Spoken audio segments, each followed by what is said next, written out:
পুরো এপিসোড দেখতে জি5 অ্যাপ এখনই ডাউনলোড করুন। পশ্চিমবঙ্গের যত থানা আছে সবের নোডাল অফিসার হিসেবে আমরা কাজ করি।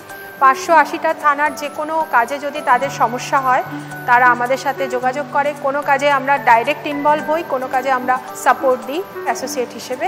সবসময় আমরা সব থানার পাশে আছি, সব মানুষের পাশে আছি, সব সমস্যার পাশে আছি।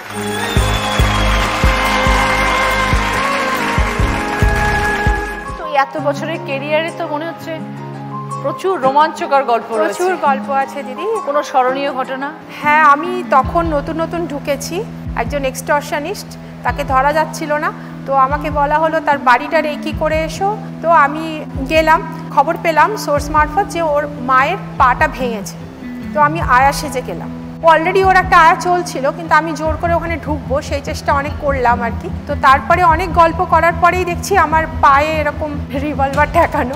করে বুঝলাম, আগেই আর কি টের পেয়েছিল যে মানে আমি, হ্যাঁ, আর বেডশিটটা অনেক নামানো ছিল।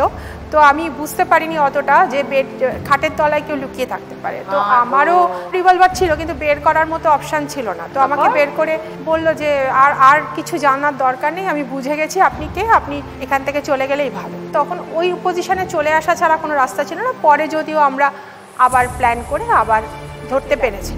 এই যে ধরো হিউম্যান ট্রাফিকিং যেগুলো হয় প্রত্যন্ত গ্রাম যেখানে, এটা কি প্রলোভন দেখায়, কিভাবে নিয়ে চলে যায় এরকম ভাবে? একজন ট্রাফিকারকে আমি ধরেছিলাম যে 12টা মেয়েকে পাচার করেছিল, শুধু মিস কল দিয়ে আননোন নাম্বার, রং নাম্বার থেকে ফোন করে।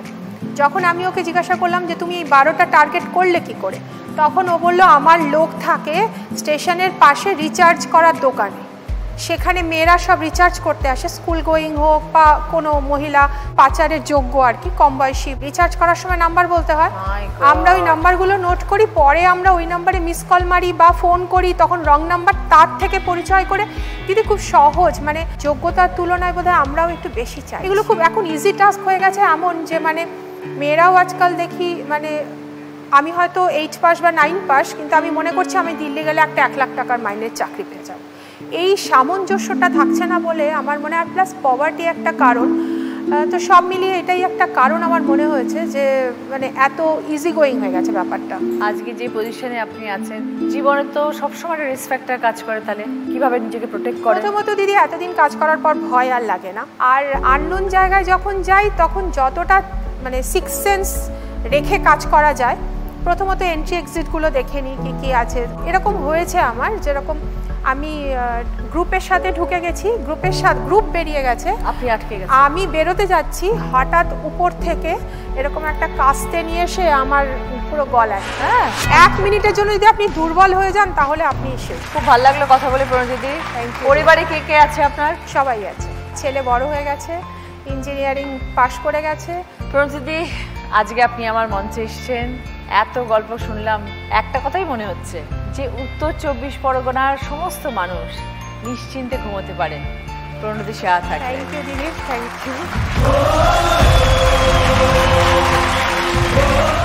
জি5 ডাউনলোড করুন আর সব এপিসোড দেখুন একদম ফ্রি।